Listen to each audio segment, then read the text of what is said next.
रियाज माला संगीत साधकों की डोर। सब्सक्राइब करें रियाज माला को तथा कमेंट करें कि आप कौन सी जगह से वीडियो को देख रहे हैं, जिससे आप हमसे जुड़ पाए। दोस्तों, मुझे अक्सर कमेंट्स आते हैं, मैसेज आते हैं, जिनमें एक बहुत ही आम लेकिन दर्द भरा सवाल छुपा होता है कि मेरी उम्र ज़्यादा हो रही है, लेकिन मुझे बचपन से गाने का शौक़ था, लेकिन जिम्मेदारियों के चलते कभी सीख नहीं पाया। लेकिन अब मैं गाना चाहता हूँ तो आवाज़ साथ नहीं देती है, गला जल्दी थक जाता है, ऊंचे स्वर लगते ही नहीं हैं। तो क्या मेरी उम्र निकल चुकी है या फिर क्या मैं अब कभी गा नहीं पाऊँगा? तो अगर आपके मन में भी ये सवाल उठता है तो आज का जो ये वीडियो है, ये वीडियो सिर्फ़ और सिर्फ आपके लिए है। आज मैं आपको कोई झूठी तसल्ली नहीं दूंगा, बल्कि वैज्ञानिक और शास्त्रीय यानी कि साइंटिफिक और क्लासिकल दोनों ही तरीक़ों से बताऊंगा कि बढ़ती उम्र के साथ आपकी आवाज़ में क्या बदलाव आते हैं और आपको अपना रियाज कैसे करना चाहिए। तो इस वीडियो को बिल्कुल अंत तक देखना है, क्योंकि ये वीडियो सिर्फ और सिर्फ मैंने इसीलिए बनाया हुआ है, जितनी भी समस्याएं मैंने अभी आपको शुरू में बताई थी, तो इस वीडियो को अगर आप अंत तक देखेंगे तो आपको इस वीडियो की सच्चाई और आपकी समस्या से छुटकारा यहाँ पर ज़रूर मिलेगा। तो इस वीडियो को पूरा अंत तक देखना है। उससे पहले आपको एक डायरी और पेन लेना है, ताकि जो चीज़ें मैं बताऊंगा उसको आपको नोट करना है। रियाज़ करने का समय क्या रहेगा, किस तरीके से रियाज़ करना है और क्या क्या रियाज़ करना है, क्या नहीं करना है, ये सारी चीज़ें यहाँ पर मैं आपके साथ शेयर करने वाला हूँ, तो उसको आपको नोट करना पड़ेगा। सबसे पहले मैं आपको the science of ageing voice यानी कि उम्र के साथ में आवाज़ का क्या फ़र्क आता है, तो सबसे पहले यहाँ पर मैं बात करूँगा द साइंस के बारे में कि साइंस हमारा क्या कहता है। सबसे पहले तो इस गिल्ट को मन से बिल्कुल निकाल दीजिए कि आप गाना नहीं गा सकते हैं। संगीत आत्मा का विषय है, शरीर का विषय कदापि नहीं है। लेकिन चूंकि आवाज़ हमारे शरीर यानी कि वोकल कॉर्ड से निकलती है, इसलिए हमें इसके विज्ञान को समझना होगा। अब एक छोटा सा आपसे निवेदन है कि अगर आप चैनल में पहली बार आए हैं तो प्लीज़ चैनल को अभी सब्सक्राइब करें और कमेंट में आप ये ज़रूर लिखें कि आप कौन सी जगह से जुड़ करके इस परिवार का हिस्सा बन रहे हैं, क्योंकि इस रियाज माला परिवार से अगर आपको कुछ सीखने को मिल रहा है तो इस परिवार को बड़ा बनाने की जिम्मेदारी भी आपकी ही बनती है। तो इस चैनल में अगर पहली बार आए हैं तो सब्सक्राइब करें और वीडियो को ऐसे लोगों के साथ भी शेयर करें जो वास्तव में संगीत से जुड़े हैं और इस समस्या से जूझ रहे हैं। अब चलिए हम विषय के ऊपर आते हैं। तो जैसा कि हमने अभी आपको बताया कि संगीत जो है वो आत्मा का विषय है, शरीर का विषय नहीं है। चूँकि आवाज़ हमारे शरीर से निकलती है, इसलिए हमें इसके विज्ञान को समझना होगा। सबसे पहला जो पॉइंट है कि लॉस ऑफ इलास्टिसिटी यानी कि वोकल कॉर्ड्स का सख्त होना, ये हमारा पहला पॉइंट है। वोकल का सख्त होना, ये हमारा पहला पॉइंट है। जैसे जैसे हमारी उम्र बढ़ती है तो हमारे गले की मांसपेशियां और वोकल कॉर्ड्स यानी कि स्वर तंत्रियां अपनी लचक खोने लगती हैं। इसे आप एक रबर बैंड की तरह समझें।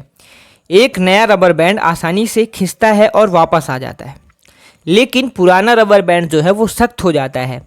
इसलिए उम्र बढ़ने पर ऊंचे स्वर यानी कि तार सप्तक लगाने में गले पर जोर पड़ता है और गला हमारा फटने लगता है। अभी हम समस्याएं समझ रहे हैं, इनको समस्या को दूर कैसे करना है, क्योंकि जब हमें प्रॉब्लम समझ में आएगी तभी तो हम उसके सल्यूशन की तरफ चलेंगे। दूसरी जो समस्या है कि फेफड़ों की क्षमता कम होना, ये दूसरा पॉइंट होता है कि फेफड़ों की क्षमता कम होना, ये हमारा दूसरा पॉइंट होता है। देखिए दोस्तों, गाने के लिए जो सबसे ज़रूरी चीज़ है वह है सांस। तो उम्र के साथ हमारे फेफड़ों की हवा होल्ड करने की क्षमता कम हो जाती है। इसलिए जब आप कोई लंबा आलाप लेते हैं या कोई लंबी तान लेते हैं तो बीच में ही सांस टूट जाती है और आवाज़ हमारी कांपने लगती है। तो ये कारण होता है कि फेफड़ों की क्षमता का कम होना। तीसरा है रिडक्शन इन मस्कस प्रोडक्शन, मतलब कि गले का सूखना, ये तीसरी समस्या होती है। अब ये क्यों सूखता है इसको भी मैं आपको बताता हूँ। गले का सूखना, ये हमारी तीसरी समस्या है। दोस्तों, उम्र के साथ गले में प्राकृतिक नमी यानी कि नेचुरल लुब्रिकेशन कम हो जाती है, गला जल्दी सूखता है, बार बार खराश भी होती है और कफ बनने की समस्या भी बढ़ जाती है। तो दोस्तों, ये दिक्कतें प्राकृतिक हैं। ये जो हमने अभी आपको बताया, ये सभी दिक्कतें प्राकृतिक है, इसमें कोई गलती नहीं है, आपकी गलती बिल्कुल नहीं है। अब हमने बीमारी तो समझ ली, तो चलिए अब इसके अचूक इलाज यानी कि सल्यूशन की तरफ चलते हैं। सबसे पहले क्या करें, समाधान और रियाज की technique. The solution and riyaz technique. Solution और रियाज टेक्निक की तरफ अगर हम चलते हैं तो मैं आपको बताने जा रहा हूं जो आपके लिए संजीवनी का काम करेगा। अगर आपकी उम्र ज़्यादा है तो आपका रियाज एक 15 साल के बच्चे के रियाज से बिल्कुल अलग होना चाहिए। सबसे पहला वार्म अप है, और वार्म अप में सबसे ज़रूरी चीज़ आपको क्या ध्यान रखनी है, क्योंकि आप 15 साल के बच्चे नहीं हैं, तो हमारा जो है सबसे पहले वार्म अप में हमें ध्यान ये रखना है कि जो यंग होते हैं, तो यंग जो भी म्यूजिशियन है वो सीधे हारमोनियम पर बैठ करके तेज़ आवाज़ में गा सकते हैं, लेकिन आपको ऐसा बिल्कुल नहीं करना है। आपको अपनी मांसपेशियों को धीरे धीरे जगाना है। सबसे पहले क्या करना है, सबसे पहले आपको करना है भ्रामरी प्राणायाम। आपको पहले अपनी आवाज़ को जगाना है, तो सबसे पहले आपको भ्रामरी प्राणायाम करना है। आपको इसमें हम की आवाज़ आपको 10 मिनट निकालना है, 10 मिनट। अब 10 मिनट सिर्फ हम ही करना है। अब आपके जो वोकल कॉर्ड्स हैं वो सख्त हो चुके हैं, तो इनको हमें हम के आवाज़ से खोलना होता है। तो जब हम का साउंड 10 मिनट करेंगे तो हमारे जो वोकल कॉर्ड्स हैं उनमें ब्लड सर्कुलेशन बढ़ेगा और लचक वापस आएगी और हमारा ये धीरे धीरे आवाज़ जो है वो नॉर्मल होगी। तो आपके वार्म अप में सबसे पहले आपको भ्रामरी प्राणायाम को सम्मिलित करना है। अब जो इसमें दूसरा है ओमकार। ये भी आपका जो 15 साल के बच्चे हैं उनसे अलग होगा, क्योंकि आपकी जो सांसें हैं वो छोटी हो गई हैं, तो उन्हें वापस लंबा करने का एक तरीका ओमकार की साधना ही है। गहरी सांस लें और सात स्वर पर ओम का उच्चारण करें। कोशिश करें कि आपकी आवाज़ जो है वो पेट से आए, ना कि सिर्फ गले से। इससे फेफड़ों की ताकत यानी कि लंग कैपेसिटी बहुत तेज़ी से बढ़ेगी और आपकी आवाज़ का कांपना भी बंद हो जाएगा। क्या करना है, ओमकार में आपको सा बोलना है और ओम बोलना है।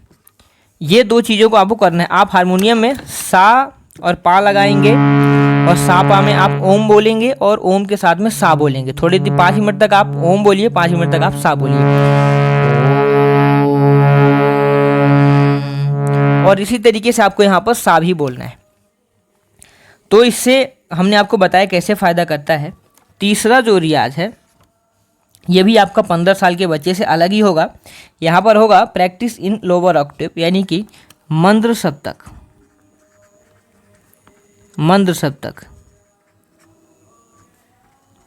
ये मंद्र सप्तक का आपको अभ्यास करना जरूरी है। सबसे बड़ी गलती जो ज़्यादा उम्र के लोग करते हैं वो यही है कि सीधे ऊंचे स्वर यानी कि तार सप्तक को छूने की कोशिश करना। आपको ऊपर नहीं भागना है, आपको आवाज़ की गहराई में जाना है। तो क्या करें, सुबह के समय मंद्र सप्तक यानी कि खरज का रियाज करें। खाली पेट इस रियाज को करना है। नीचे के सुर यानी कि सानी धापा, आप जितना नीचे आसानी से जा सके वहाँ तक जाएं, उस स्वर पर ठहरें। खरज का रियाज आपके गले को एक बेस और ठहराव देगा। आपकी आवाज़ में जो भारीपन आ गया है वो आपकी कमजोरी नहीं बल्कि ताकत बन जाएगा। तो आपको मंद्र सप्तक में सा और नी धा पा, जहाँ तक भी आपका गला जाए, नॉर्मल अगर आप धा तक जाता है तो आप धा तक अभ्यास करें, पा भी अगर जाता है तो पा को भी इसमें सम्मिलित कर लें। लेकिन गले को जोर नहीं देना है, जहाँ तक गला हमारा आसानी से वहीं तक करना है। ये जो नीचे बिंदी रखी हुई है इसका मतलब होता है कि ये नीचे का सुर है। तो इस तरीके से हमें जैसे कि सा से हम नीचे की तरफ आएंगे तो हम इन सुरों के ऊपर अभ्यास करेंगे। ये होता है हमारा मंद्र सप्तक का अभ्यास। अब एक चीज़ यहाँ पर ध्यान देनी है आपको, ज़रूरी पॉइंट है कि आकार से ज़्यादा जो है वो ईकार और ऊकार। आकार से ज़्यादा ध्यान दीजिएगा, ईकार और ऊकार, ये दो चीज़ों को आपको करना है। शुरुआत में सबसे बड़ा मुंह खोल करके आकार का रियाज करने पर गले में दबाव पड़ सकता है, इसलिए पहले ईकार और ऊकार में अभ्यास करें। ये स्वर गले को बिना थकाए और आवाज़ को सुरीला बनाते हैं। तो क्या करना है, हमें ईकार बोलना है। ईकार, इसका मतलब है कि ई, आ की जगह ई बोलना है, और ऊकार का मतलब है कि हमें ऊ बोलना है। तो हमें आ की जगह ई और ऊ का पहले अभ्यास करना है कम से कम 20 मिनट तक। जब हम आकार का रियाज करें तो 20 मिनट हमें पहले यही अभ्यास करना है, उसके बाद हम आगे की तरफ बढ़ेंगे।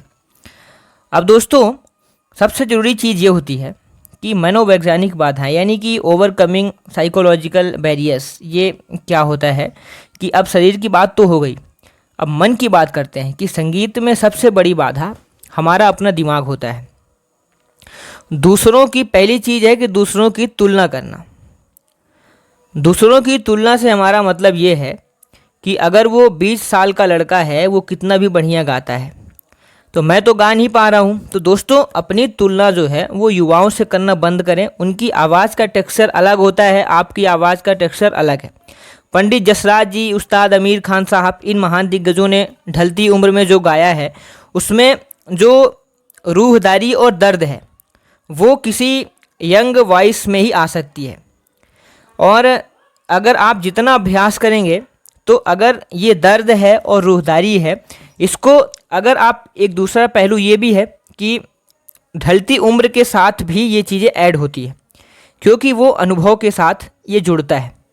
तो आपकी उम्र का तजुर्बा आपकी आवाज़ में झलकता है, तो इसे अपनी ताकत बनाइए। ये जो हमने बताया कि दर्द और रूहदारी, ये अगर आपके साथ अनुभव बढ़ता चला जाएगा तो यंग आवाज़ में तो आपको बेहतर आप कर सकते हैं, लेकिन अगर आपका अनुभव बढ़ जाएगा तो इस चीज़ को आप और भी बेहतर तरीके से बना सकते हैं। दूसरा है कि जल्दबाजी। जो ज़्यादा उम्र में मसल्स मेमोरी बनने में थोड़ा सा वक्त लगता है, तो गलों को सुरों की आदत पड़ने में समय लगेगा।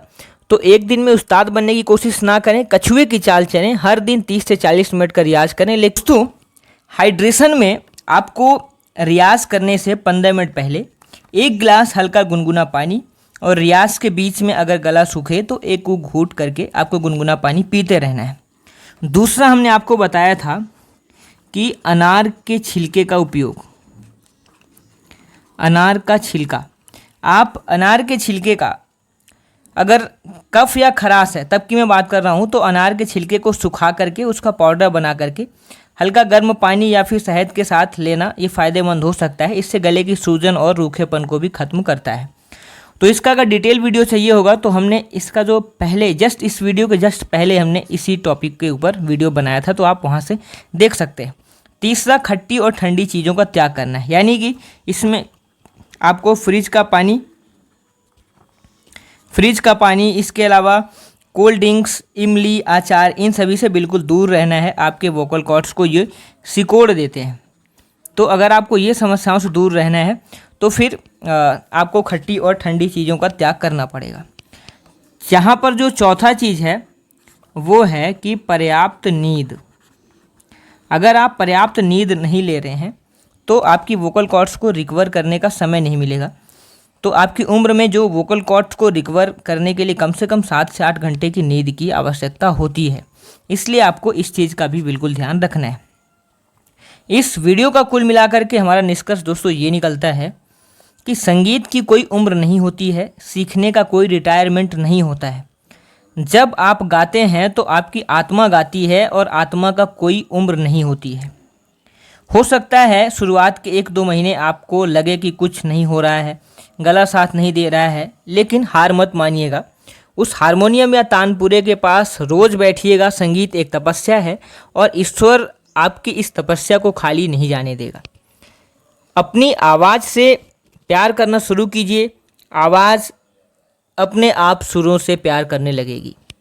तो अगर आज के इस वीडियो में दोस्तों आपके मन से डर खत्म किया हो तो फिर मुझे कमेंट करके ज़रूर बताइए कि आप किस उम्र में संगीत सीख रहे हैं, और अगर आप ऑनलाइन भी संगीत सीखना चाहते हैं तो अपना नाम और अपनी उम्र लिख करके हमें कमेंट करें। आपको स्क्रीन में व्हाट्सएप नंबर दिख रहा होगा, इस व्हाट्सएप नंबर में अपना नाम और उम्र लिख करके हमें मैसेज कर दीजिए। जितने भी आपकी उम्र है आप उम्र ज़रूर लिखिएगा। मुझे आपका अनुभव जानकर खुशी मिलेगी और अगर आप मेरे साथ सीखना चाहते हैं तो भी मुझे बहुत खुशी होगी। अगर आपको ये जानकारी अच्छी लगी हो तो इस वीडियो को उन सभी लोगों के साथ शेयर करिए जिन्हें लगता है कि अब उम्र निकल गई है लेकिन संगीत सीखना मुश्किल हो रहा है। तो वीडियो को लाइक करें और चैनल को सब्सक्राइब करें ताकि संगीत की ऐसी ही गहरी और सच्ची जानकारी आप तक पहुंचती रहे। मिलते हैं अगले वीडियो में कुछ नए रियाज और कुछ नए तरीकों के साथ। तब तक के लिए रियाज करते रहिए। धन्यवाद। Thanks for watching.